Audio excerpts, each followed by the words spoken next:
What a difference a year makes.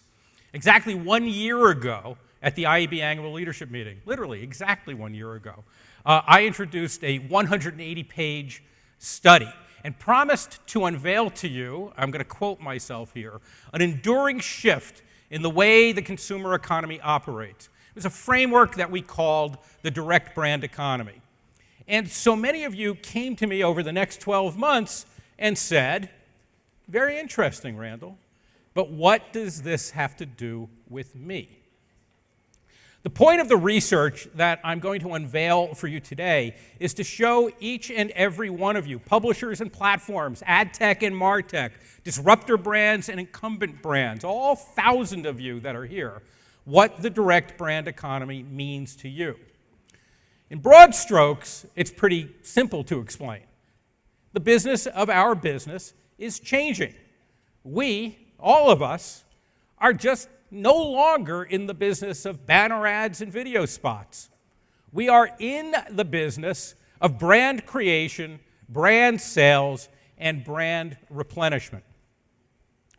We are no longer in the business of brands creating value in the rarefied confines of their owned and operated supply chains, where they're protected from the extremes of competition, so protected from it that they could afford to extract value through a series of imprecise, expensive third-party handoffs.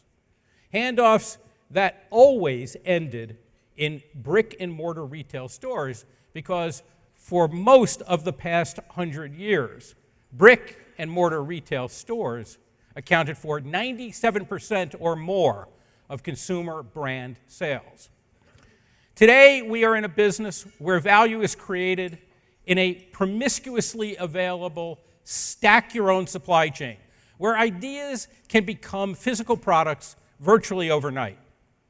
Value extraction now happens less and less in third-party retail stores, but in the direct relationships brands have with their millions of individual end consumers. Last night, we introduced to you a certain set of brands, the 2019 IAB 250, the 250 direct brands worth watching in the U.S. economy. On stage, we had 3 of them: Kopari Cosmetics, Dagny Dover handbags, plated meal kits. But there are hundreds more: Madison Reed and Brooklinen, Peloton and Dirty Lemon, Bauble Bar and Allbirds. These thought-leading and practice-leading brands are carving new paths to value in the consumer economy. They're creating new ways of marketing, new ways of selling, new ways of competing. Today, what I want to do is power through the highlights of our 2019 IAB Direct Brand Economy Report. These are the trends and tendencies we have observed over the past year in the ways direct brands are innovating their way to growth. We'll also show you, and this is very different from what we did last year, we will also show you how the world's largest brands, buffeted by an army of barely perceptible quarter-point disruptors, are evolving their own strategies and investments to adapt to this new competition. This is, in an overview, what I'm going to show you today. This is what the IAB Direct Brand Economy Report shows for 2019-2020. Number 1, physical retail shopping is declining as a share of total shopping as digital shopping grows. Number 2, the giant consumer brands of the 20th century maintained their supremacy by dominating scarce physical shelf space. As brick-and-mortar shopping declines, this primary source of incumbent brand dominance also decays. Number 3, digital media consumption and digital brand consumption are correlative. The more time a consumer spends in digital media environments, the greater that consumer's propensity to purchase challenger brands. Number 4, we gotta get that right, with mobile media consumption overtaking linear television consumption or beginning to approach it, the 70-year-old television-to-store marketing playbook is being supplemented by a new standard, mobile to e-tail. And number 5, because disruptors know their consumers individually at scale and are not subject to intermediation by third-party stores, they are able to customize their communications, their products, and their services to their audiences more effectively and more efficiently than legacy competitors.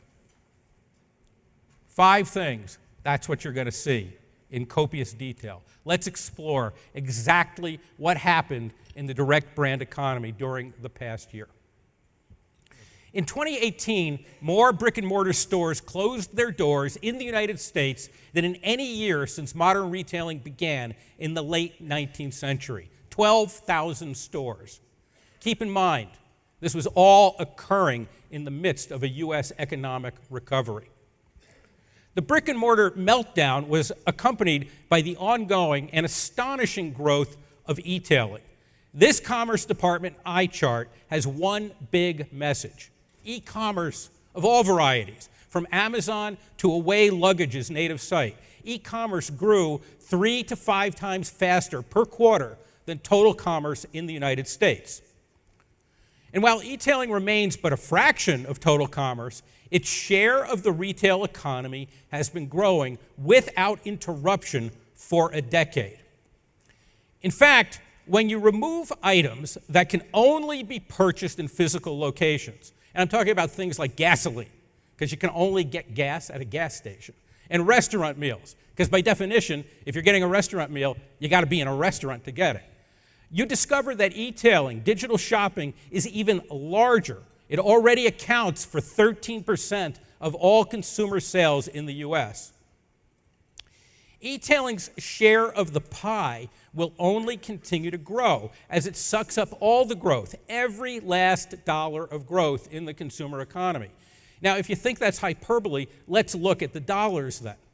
Across the full range of fast-moving consumer goods categories, absolute dollar growth from e-tail sales vastly exceeds brick-and-mortar growth. In some cases, such as pet care products, as much as 10 times the dollar growth is coming from e-commerce, according to Nielsen.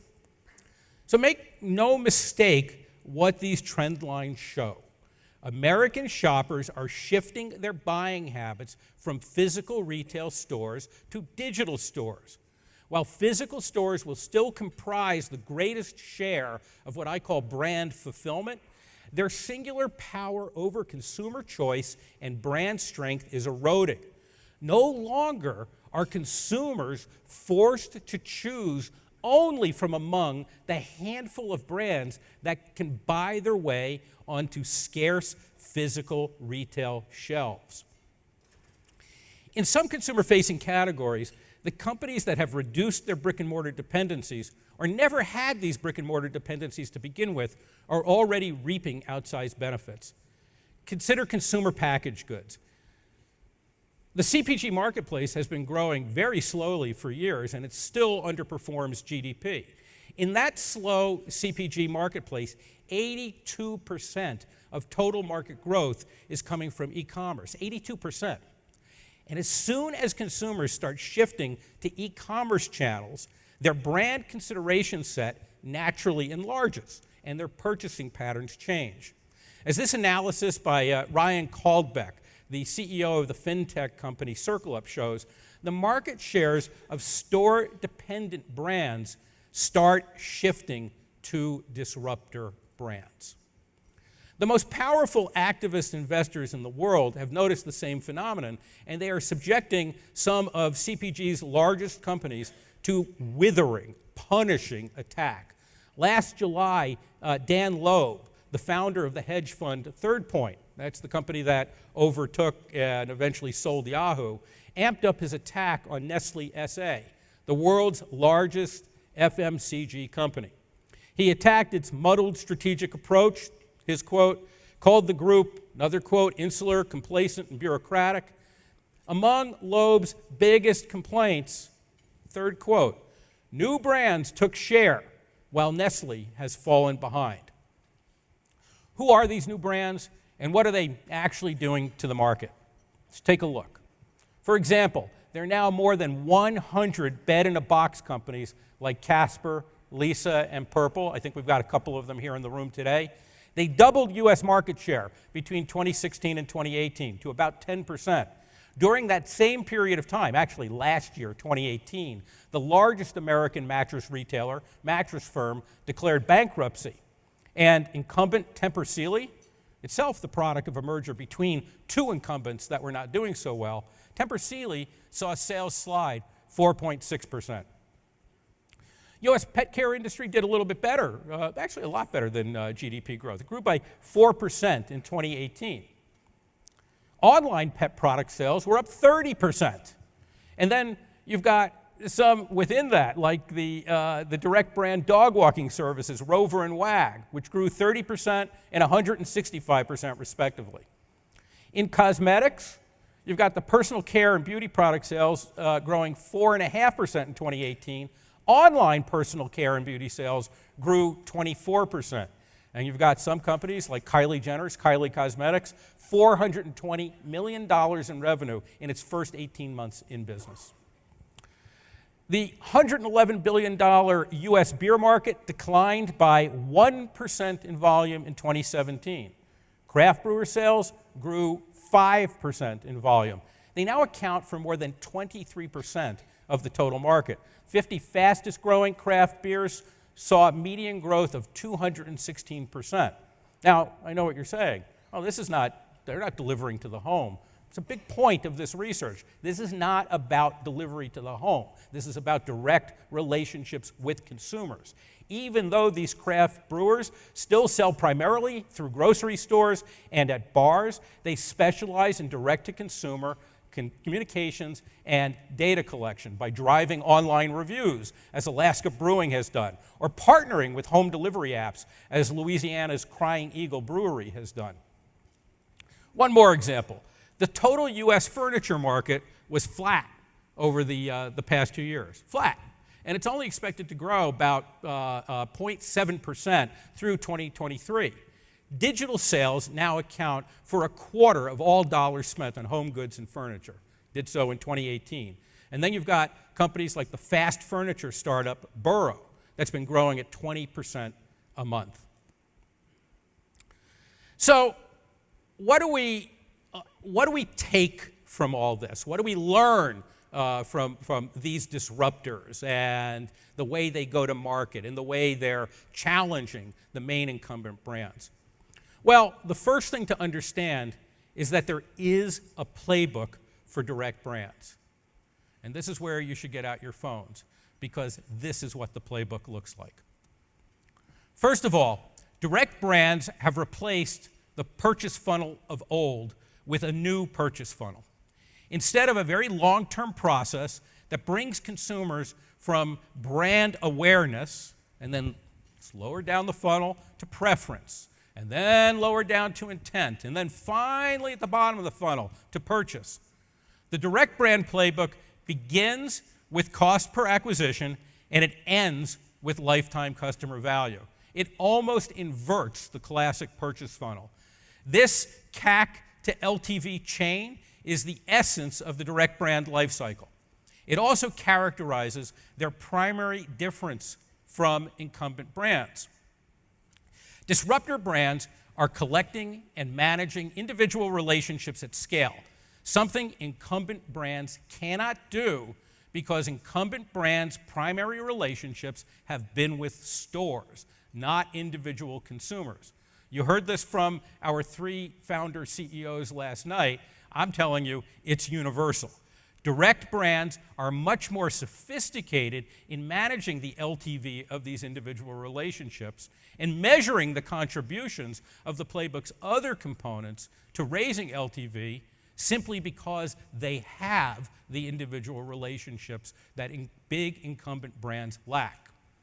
So too, incumbent brands can only infer CAC, customer acquisition cost. For example, they can infer it from the relationship between advertising flights and week-to-week or month-to-month store traffic. But direct brands know it exactly. They know CAC exactly because they are collecting names, driving sales, and gathering data entirely or primarily on the web. Hence, VC Daniel Galati's now famous phrase. I'm saying it's famous because I'm now right here declaring that it's famous. CAC is the new rent.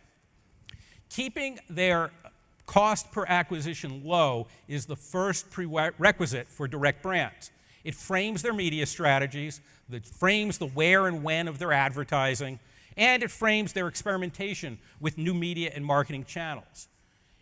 If you are not a brand, if you're anybody else in this room who serves brands, if you can't go to these brands with an effective and provable CAC strategy, you will not become their partner. And then that CAC strategy must be mobile first.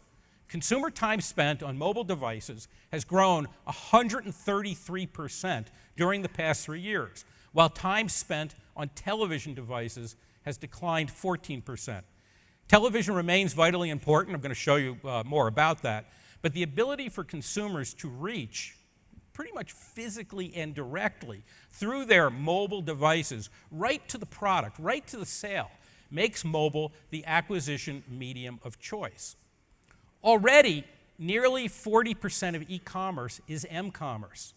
The lesson here is, yes, other media matter, but mobile matters first. Of course, mobile is only a medium. It turns out message is equally important. Hence, the third lesson, the third play that we've learned from direct brands this year. Storytelling lowers acquisition costs. This was a little bit of a surprise to us.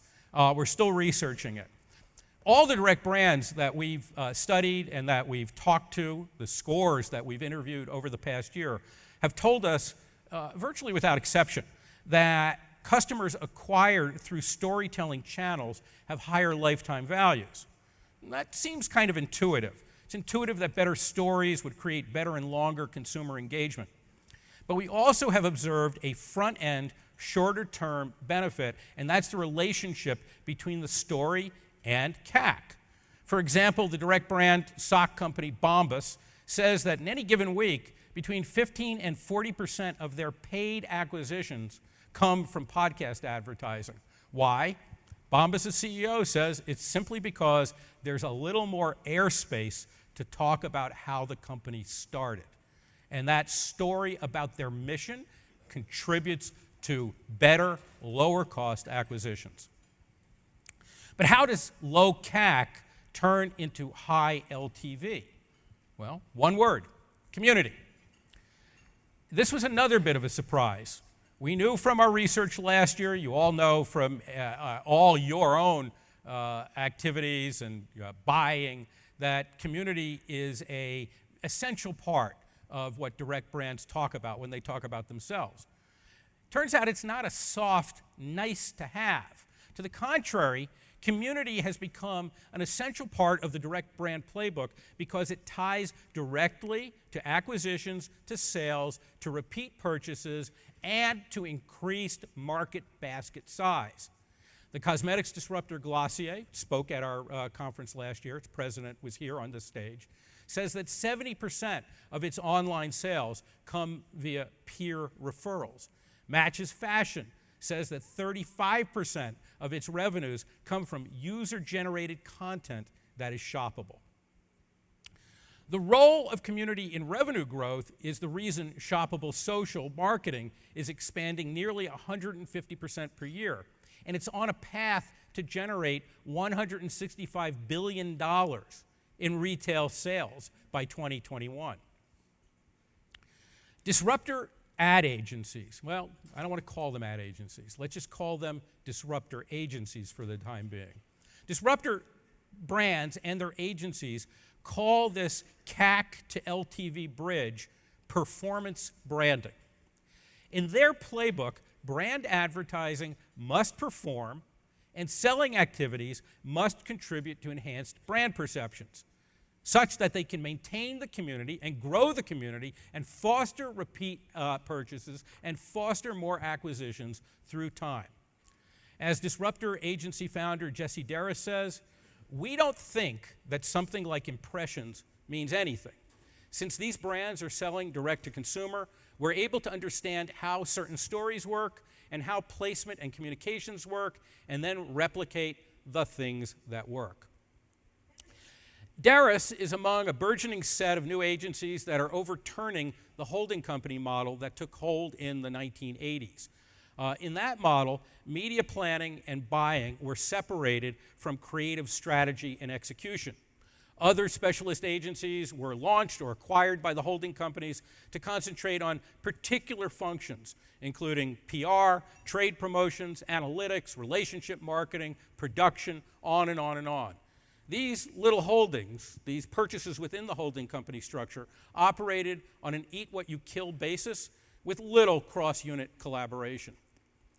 By contrast, the new disruptor agencies manage the performance branding life cycle for disruptor brands, and we predict for increasing numbers of incumbent brands that must mimic the successes of their smaller competitors. In effect, what they've done is they've become consultancies, able to work in a different way, almost having reinvented the concept of account management as a form of consulting for the brands with which they work.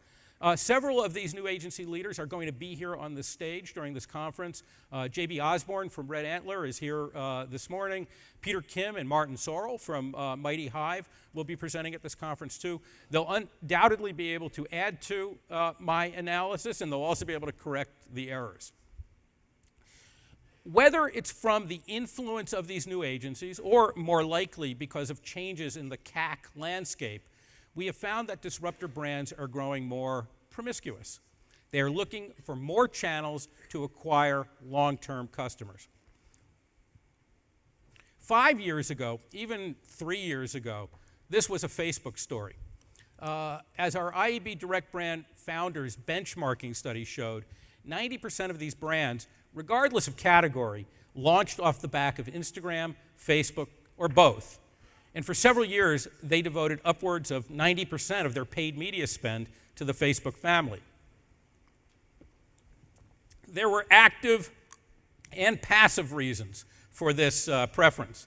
Disruptor brands appreciated the power of the Facebook pixel to help them build audiences, track conversions, and remarket. They also liked the way that advertising creative flowed seamlessly, particularly in the non-anxious environs of Instagram. But there was also the fact that until about a year ago, Facebook was among the only publishers that had targeted disruptor brands as an advertising category. Much has changed in the past year.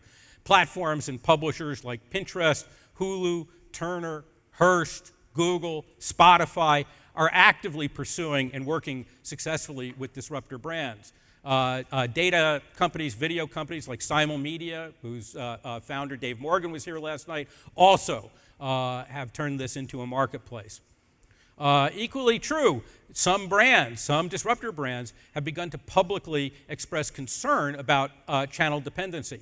As Glossier president Henry Davis told Digiday, hey, if you don't want to be disintermediated by a retailer, why would you want to be disintermediated by a platform further up the funnel?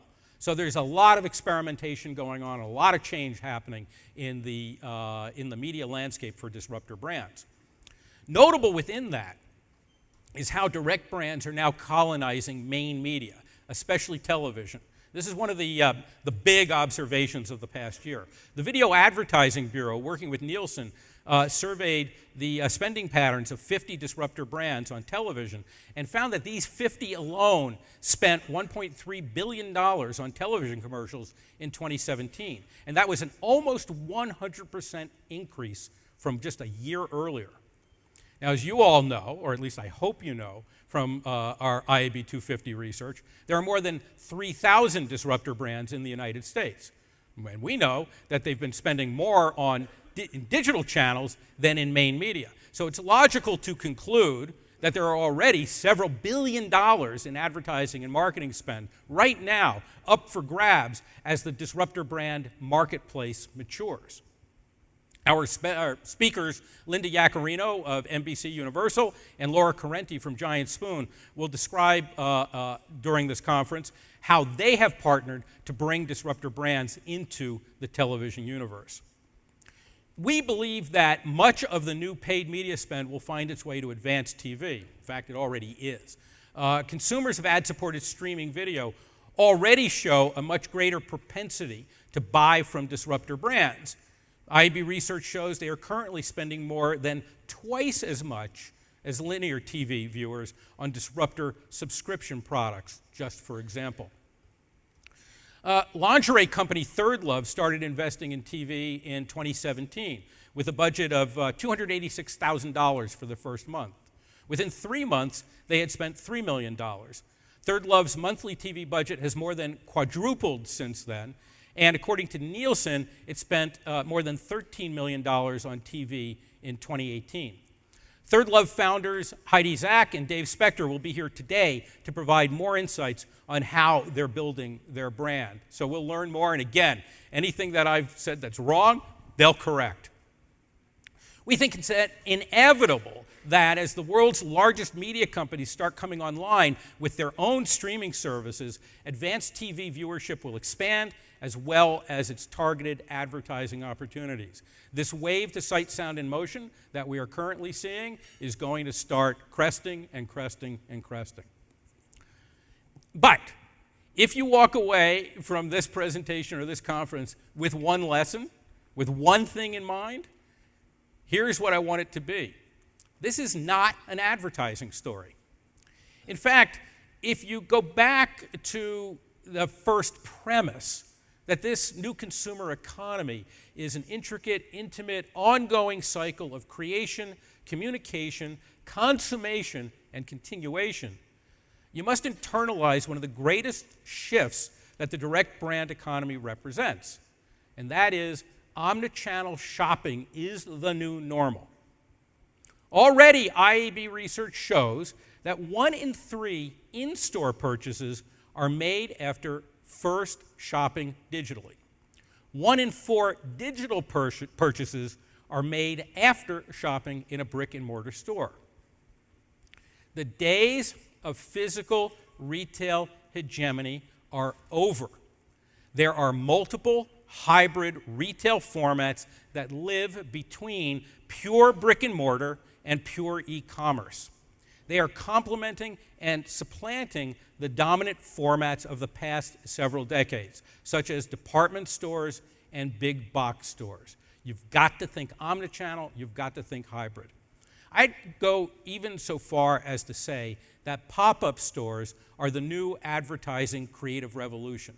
That pop-ups are the source of the energy animating consumer markets, from mattresses to shoes to food and beyond.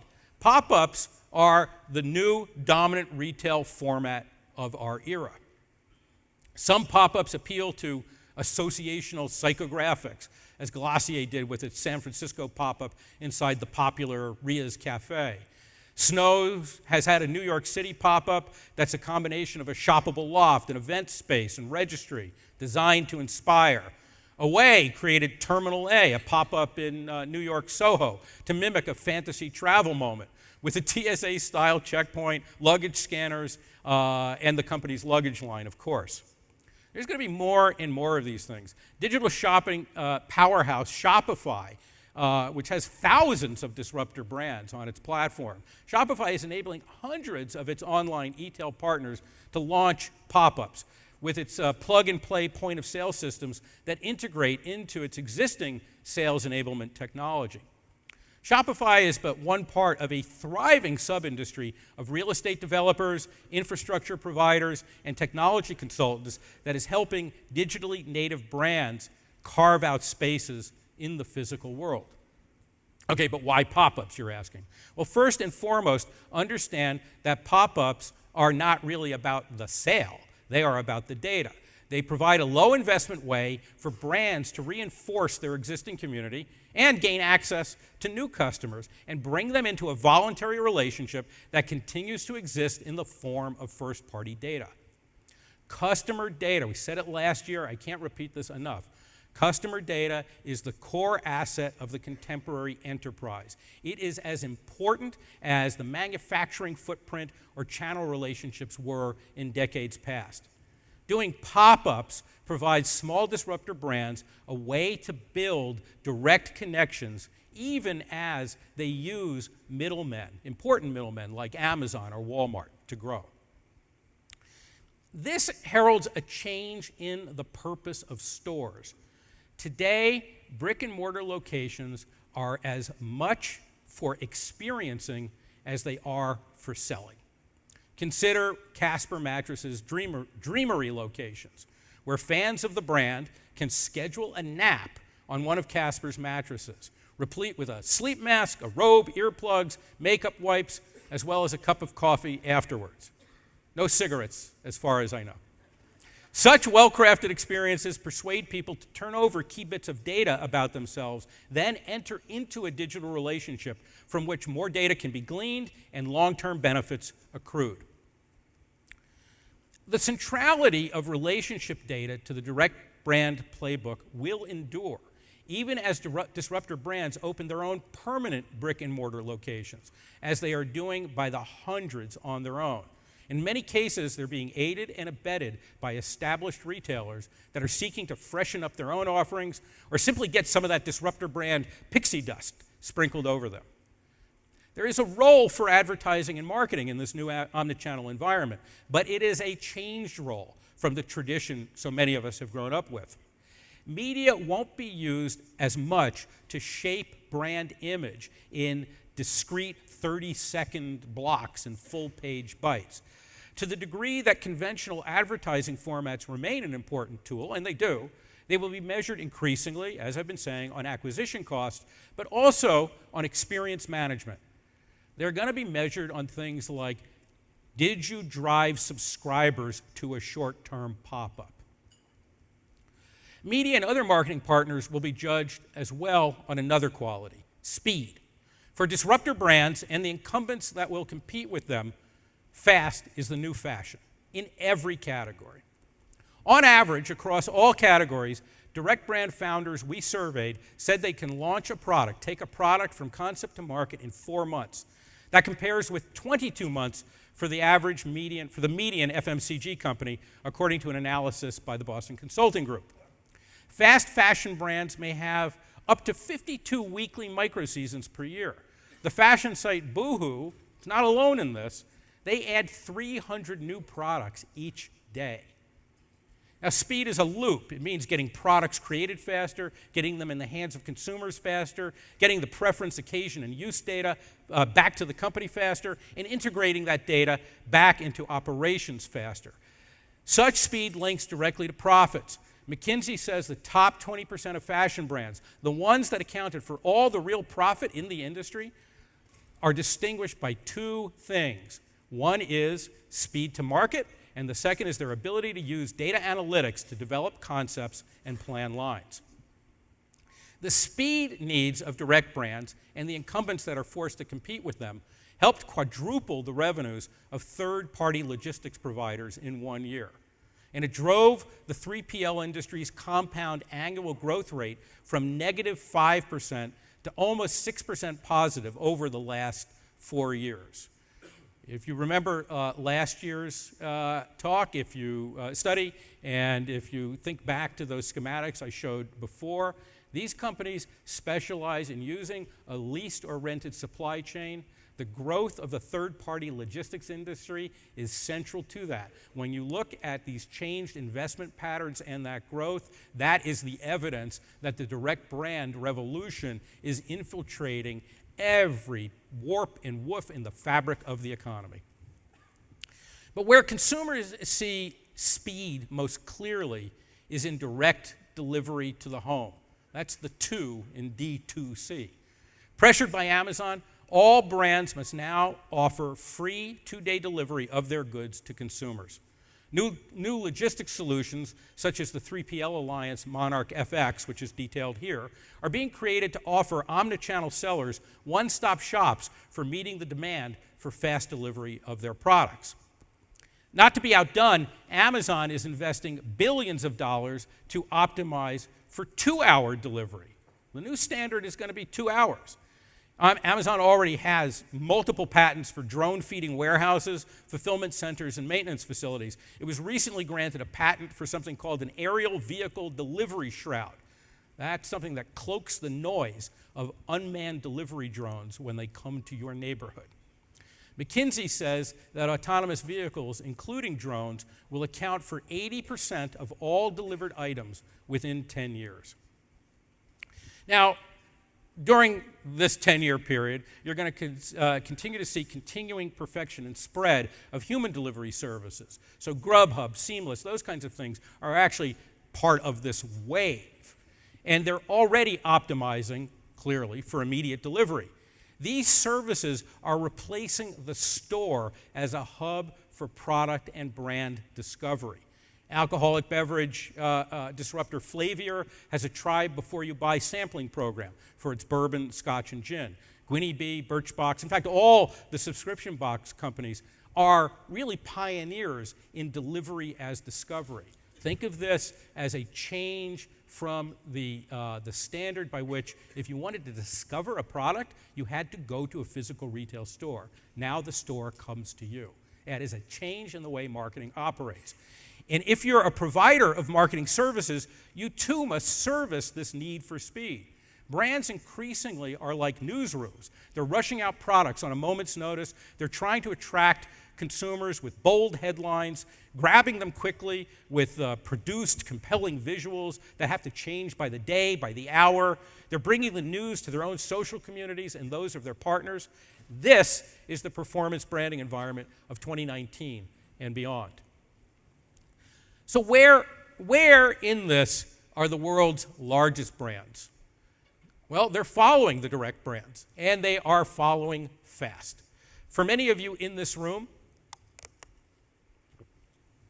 brands, publishers, technology companies, platforms, the battle of the big brands, their counter-revolution, may be the most material fight of the next few years. For however battered they may be, they still represent the lion's share of consumer sales and the lion's share of advertising and marketing expenditures. As the big brands go, so go all of your businesses. And those big brands are going direct. First, they are acquiring. From P&G's $100 million acquisition of the deodorant disruptor Native about 15 months ago, to Serta Simmons' acquisition of 6-year-old bed-in-a-box company Tuft & Needle, incumbents are now surfing the direct brand wave. Even more prevalent are strategic investments, accelerators, and incubators, such as PepsiCo's partnership with the Chicago-based food incubator, The Hatchery. We've got L'Oreal's Trio, the Founders Factory for high-potential early-stage startups, its digital incubator labs in New Jersey, San Francisco, Paris, and Tokyo, and its AI Center of Excellence in Montreal. Mars Pet Care has its Leap Venture Studio, which is focused on the future of pet care and disruptors in that space.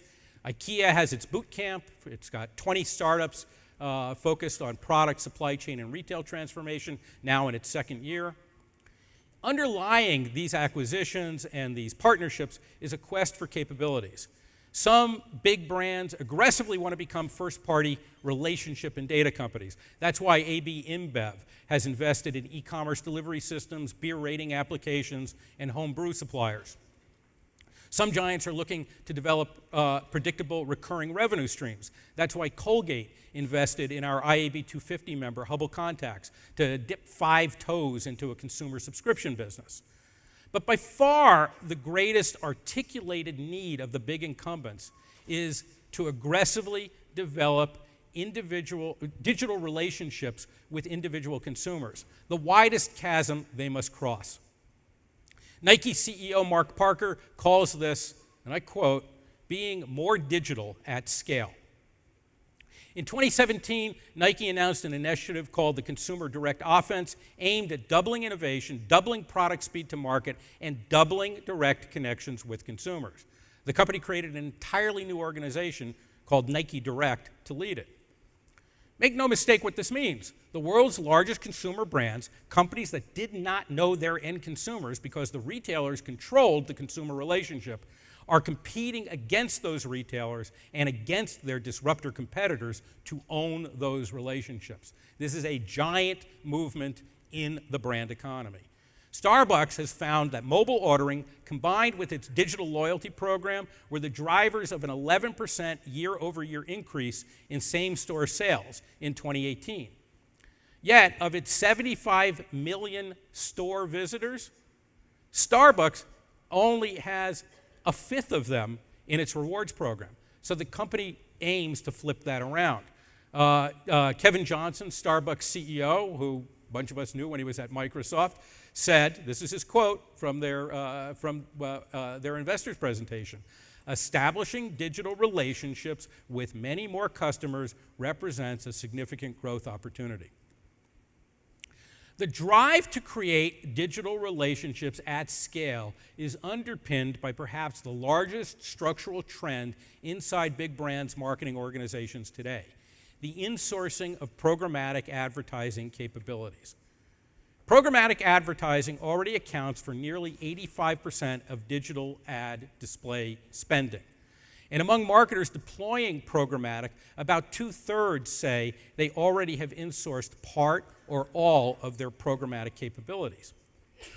To this point, according to IAB research, the use of programmatic technologies by marketers has been largely premised on getting better targeted reach. That is, it's about making conventional advertising more efficient and more effective. But the action increasingly is about insights, which is to say, for big brands, programmatic capabilities are becoming the bridge between acquiring individual consumers, something they never have done before, and building the lifetime value of those consumers. Effectively used, insourced programmatic is what will allow giant incumbents to compete with disruptors in the journey from low CAC to high LTV. You see the strategic intent articulated by many brand leaders today. For example, you see it from Radisson Hotels, which says the objective of its insourced programmatic stack is to, quote, own a direct relationship with our guests. For these reasons, too, even more data will be integrated into customer understanding. Most certainly, the experiments currently taking place with the Internet of Things, with IoT, such as Colgate's connected toothbrush and Diageo's connected cocktail shaker. Things that, when you read about them, you may think are just kind of airy-fairy, funny little minor investments. Well, no. They're going to become fixtures by which brands will learn more about their consumers and the way they use those products and take that data and put it back into operations. And this is why DMPs, already a $500 million industry in the United States, are projected by Forrester to grow 43% annually through 2021. Somebody has to make sense of all this data. And with all that data is coming regulation. New regulations, such as the European Union's General Data Protection Regulation and the California Consumer Privacy Act, are driving an expanded industry-wide focus on data transparency and quality, with a growing focus on establishing clear new standards for the benefit of consumers, as well as marketers and data compilers, but consumers come first. The larger trend, we believe, is less about regulation and more about consumer expectations that will be baked into regulation. Consumers are more educated, more aware, and more wary. They are rapidly acclimating to the idea that their digital identity is a right, and it will be their right to offer up access to some of it, all of it, or none of it. We said it last year that brand safety and consumer safety are not optional in the direct brand economy. This year, I'm going to rephrase it.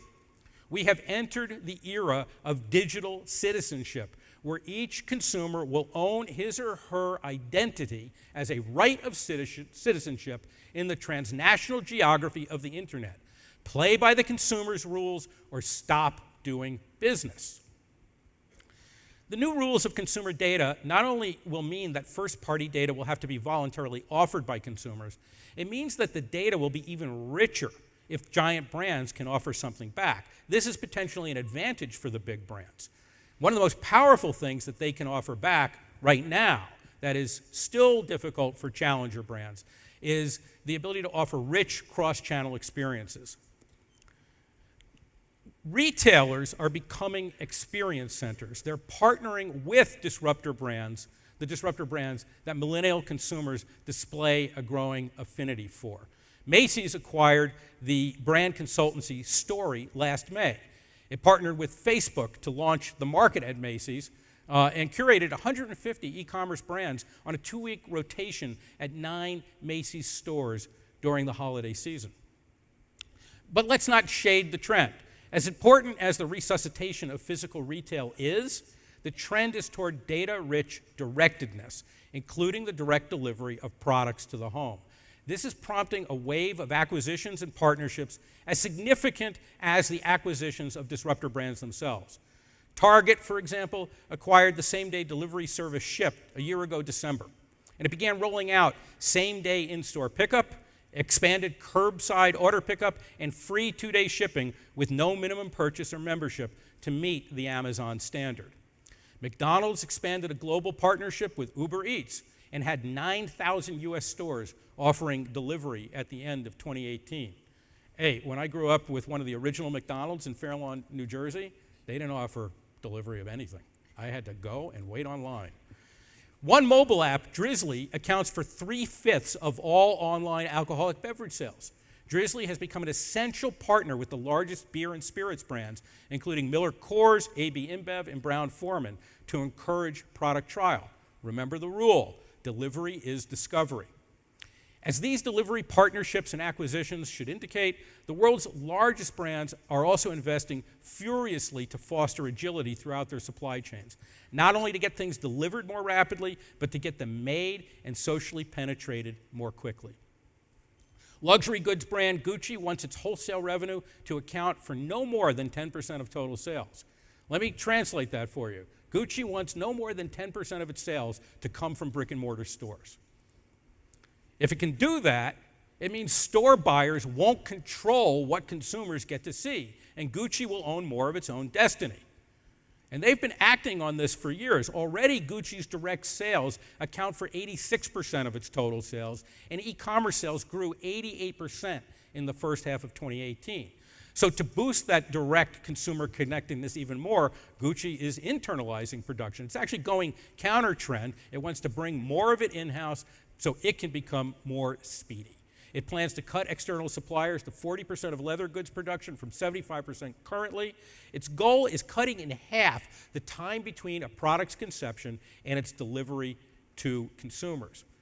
Gucci's agile production strategy is matched by an equally aggressive social media strategy. It's already the most searched fashion brand in the world. It's powered itself to a prime position on Instagram with 23 million followers. It's got 17 million followers on Facebook, and it's got 5.5 million followers on Twitter. Gucci CEO Marco Bizzarri explained it this way. Millennials tend to have an appetite for new things, and they are driven by content, emotions, and personal connections. They value self-expression, and they value sustainability. Take a pause on that last word, sustainability. Agile supply chains have an additional advantage beyond speed. They create the transparency that increasingly is central to the mission-based marketing strategies that the disruptors have pioneered, but in which incumbents have lagged. Activist investor Dan Loeb has premised his attempted takedown of Nestle in part on what he says has been the incumbents' inability to match disruptors' cultural appeal to millennials. Consumers increasingly prefer a variety of new product attributes, he writes, and he cites as examples non-GMO, authentic, craft, locally sourced, and natural. These are not the affectations of a small minority group within the larger economy. This is the thrust of brand action and consumer action. Big brands are committing to sustainability because their millennial consumers demand it. Starbucks is among many companies that are deploying blockchain-based traceability technology, in its case, to follow coffee beans from Costa Rica, Colombia, and Rwanda straight into consumers' cups. It wants to both positively affect the small farmers within its supply chain, but even more, it wants to give itself a mission-based marketing hook for its millennial consumers. I promise to leave you with some specific rules by which you can take advantage of the direct brand economy right here, right now, and grow your own businesses. This is hard because the IAB is diverse. There are many different kinds of companies in this room. The plays that apply to brands may not be directly relevant to publishers. Something that would spark a publisher might not seem useful to a tech company. So I tried to develop out of this some ideas that could spark all of you toward greater growth, that would be relevant to all of you. There are 6 strategic guidelines I think you'll all find relevant. First, hack the CAC.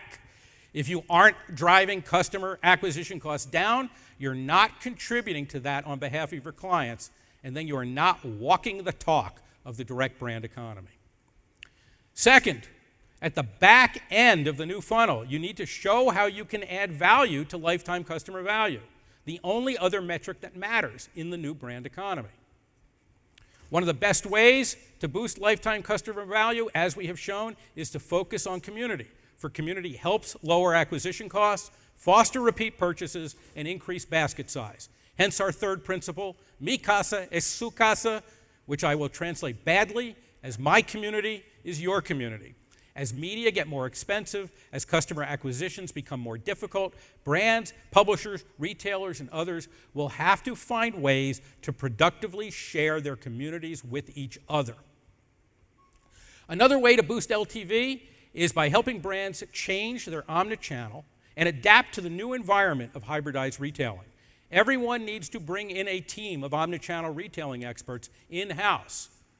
Even if you're in the media business, you are in the retail business. Even if you're in the platform business, you are in the retail business. No matter what business you're in, you need to have that retail understanding inside. But it's not enough to know about omnichannel retailing. You need to know how to use those channels to foster enduring relationships and encourage both repeat visits to both physical and non-physical environments. That means brands and their partners must get experience. They must become experts at experience design. And finally, our 6th actionable lesson for 2019 is to match the increasing speed of product development and delivery with the speed and newsworthiness of communications.